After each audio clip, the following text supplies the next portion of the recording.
Shalom Chacham. Por que, de modo geral, as brachot são formadas por 3 grupos de 3 palavras, somando ao todo 9 palavras, e a brachá do pão tem 10 palavras ao todo? Primeiro, vamos consertar berachá, berachot.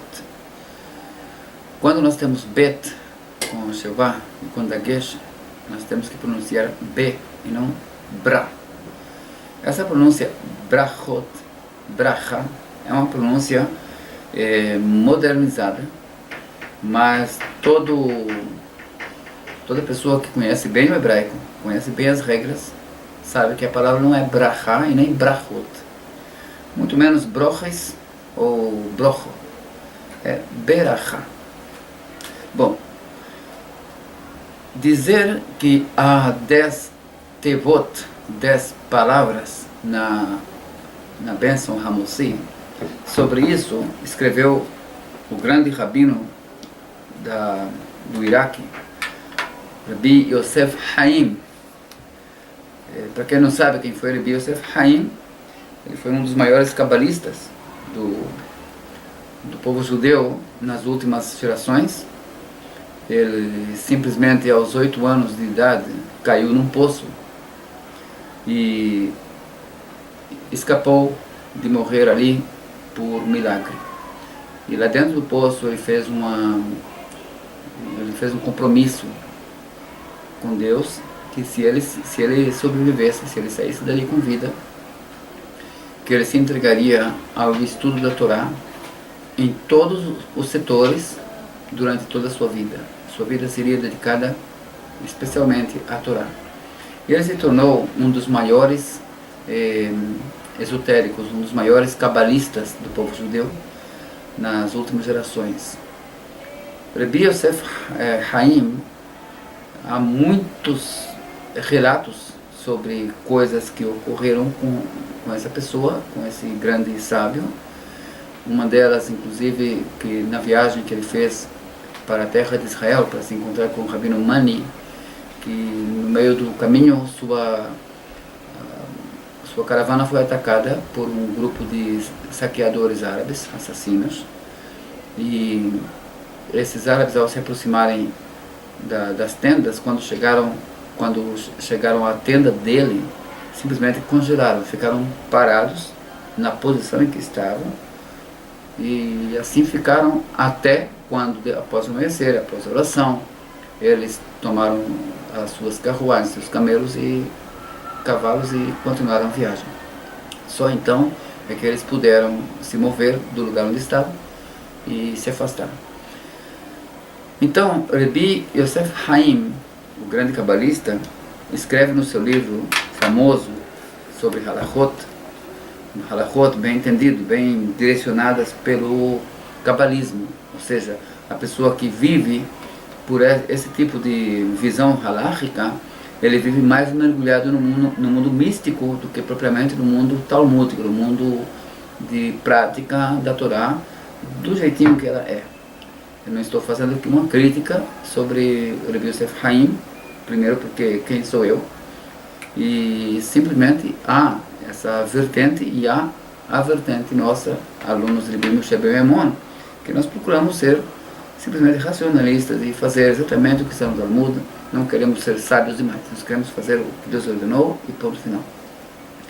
Portanto, quando nós fazemos a bênção de manhã, Baruch atah hanoten lasechui binah lehavhin ben hayom u ben halayla, quando nós fazemos essa berachá, que é a berachá sobre o cantar do galo, nós não estamos preocupados se esse galo se refere ao anjo Gabriel ou se esse galo é um galo comum. Simplesmente para nós, o que está escrito no Talmud é: você ouviu o cantar do galo, está falando de galo, não está falando de anjo, você tem que fazer a berachá. Você não ouviu, você não tem que fazer a berachá nenhuma.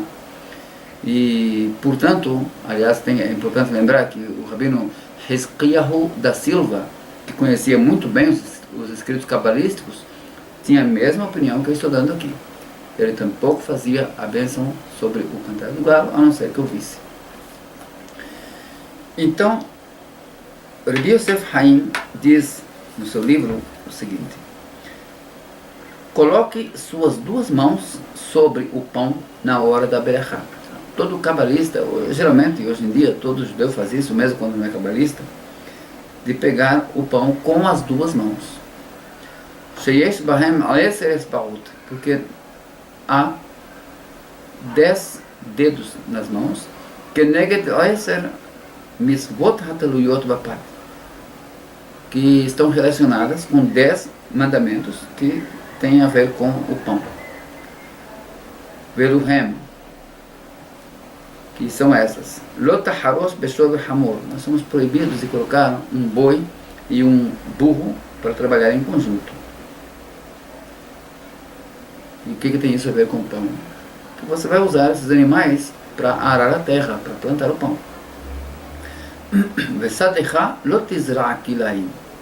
O seu campo não seja plantado kilaim, quer dizer, você não pode colocar dois tipos de plantações parecidas próximo demais um do outro. Veleket, shechiha, leket, shechiha são coisas que quando a pessoa vai fazer a colheita, caiu alguma coisa, então não pode pegar de volta, tem que deixar para que um pobre venha e pegue.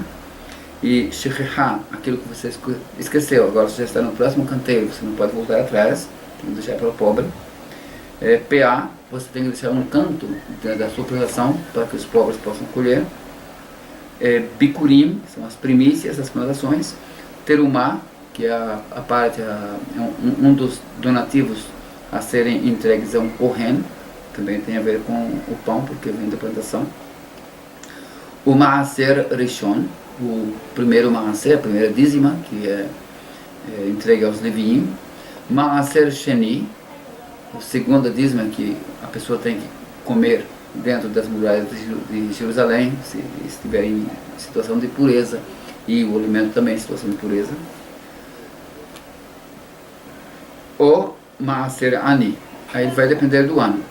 Em determinados anos, o Maaser é o Maaser que é comido pela própria pessoa, e em alguns anos é dado para o pobre, entregue para algum pobre. Vê Halá, Halá é parecido com Terumá, separação também para o Kohen. E também essas têm a ver com os trabalhos que são feitos desde Harishá até a afiar, desde o arar a terra até fazer o pão. Que em cada um desses trabalhos é feito um berur netzotzot kedoshot. Você faz com que as fagulhas de almas se elevem e vão para o mundo superior e faz o tikkun, completa todo o karma dessas almas. Kanodá, conforme é conhecido. Lechach, e portanto, e exatamente por isso, Yesh Eser Tevot Beberkat Hamossi. Diferente de todas as outras berachot de mesma classe, quer dizer, tem berachot diferentes, que tem muitas mais palavras. Mas essas berachot de alimentos, por exemplo, Baruch Atah Hashem, Eloheinu Melech Haolam, Shehakol Nihye Bidbaro. São 9 palavras. Todas as outras, podem observar, são iguais. Baruch Atah Hashem, Eloheinu Melech Haolam, Hamossi Lechem Min Haaretz. Aí, realmente, tem algo a mais. Então, de acordo com isso, de acordo com esse posicionamento dos cabalistas, tem a ver com todas essas contagens de 10, que, por outro lado, vai ter a ver com as 10 sefirot, que vai ter a ver com a descida da luz e o levantamento das almas de onde elas caíram. E por isso é importante que a bênção do Hamossi seja feita, e o corte do pão, o corte que eu digo com a mão. O cabalista nunca vai cortar pão com faca. Então, o corte do pão tem que ser exatamente onde estiver mais queimado, sendo que somente uma pessoa que tem dificuldade para comer o lugar mais queimado é que pode fazer o corte do pão em outro lugar e comer de outro lugar. E esse primeiro lugar tem que ser provado também.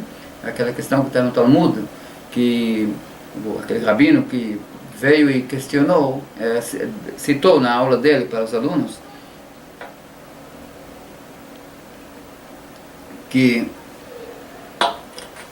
na época de Menashe Ben Israel, Menashe Ben Israel, desculpe, Menashe Ben Israel foi um rabino.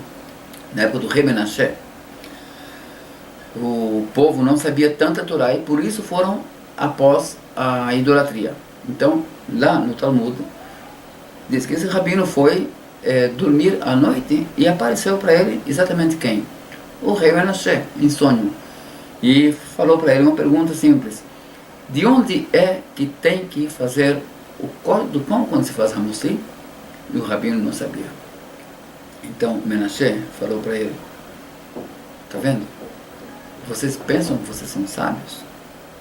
Sabedoria havia na nossa época, conhecimento havia, mas quanto mais a pessoa conhece, isso é uma lição para todo mundo, quanto mais você conhece a Torá, quanto mais você está enquadrado dentro da prática da Torá, você mais tem obstáculos e mais yetzer hara, mais tendência para fazer algo que descumpra, mais oportunidades também. Portanto, acima de tudo, nós temos que ter aquela visão de compreensão com as demais pessoas. É uma lição que vem, que traz outra lição, que traz outra lição, que não tem fim. Bom, então, de acordo com essa visão, nós entendemos que realmente Menashe tinha razão e que na época dele os sábios, os rabinos e até o povo em conjunto correram atrás de Avodah Zarah exatamente porque o Yetzer Hara deles também era mais forte. Ou seja, eles simplesmente tinham muito conhecimento e tanto conhecimento que eles sabiam o motivo pelo qual o pão tem que ser cortado naquele lugar. Algo que o rabino nem sabia onde é que tinha que ser cortado o pão, assim, onde tinha que ser partido. E agora vem os cabalistas e explicam que naquele lugar é exatamente onde as almas que precisam do tikkun, de todo esse trabalho que foi feito, desde quando houve o arar da terra até o momento em que chegou a ser assado, onde ficou mais queimado, ali estão as almas que precisam subir. E você vai liberá-las através dessa bênção, e por isso essa bênção tem 10 palavras, iguais aos 10 dedos que estão segurando esse pão, e lembrando que a palavra pão tem a ver com pacto, porque a palavra melah, a palavra lechem, a palavra melah tem a ver com pacto, né, que tem o berit melah, que foi o que Abraham Avinu fez lá quando fez o berit ben Abetarim. Então tem que colocar o sal no sacrifício, porque faz parte disso. E aí vem também a palavra que nós estamos falando aqui, que é o lechem, que são 10 dedos com 10 palavras, com 10 trabalhos feitos, com 10 mandamentos ligados a isso, com mais outros 10 que também estão totalmente relacionados. Bom, para nós, os discípulos de Rabi Moshe ben Maimon, nós simplesmente vemos a questão gramatical novamente. A palavra Hamossi Lechem Min Haaretz, quando você chega em Min Haaretz, tem uma kaf. Se tem uma kaf, esse makaf transforma duas tevot, duas palavras, numa palavra só.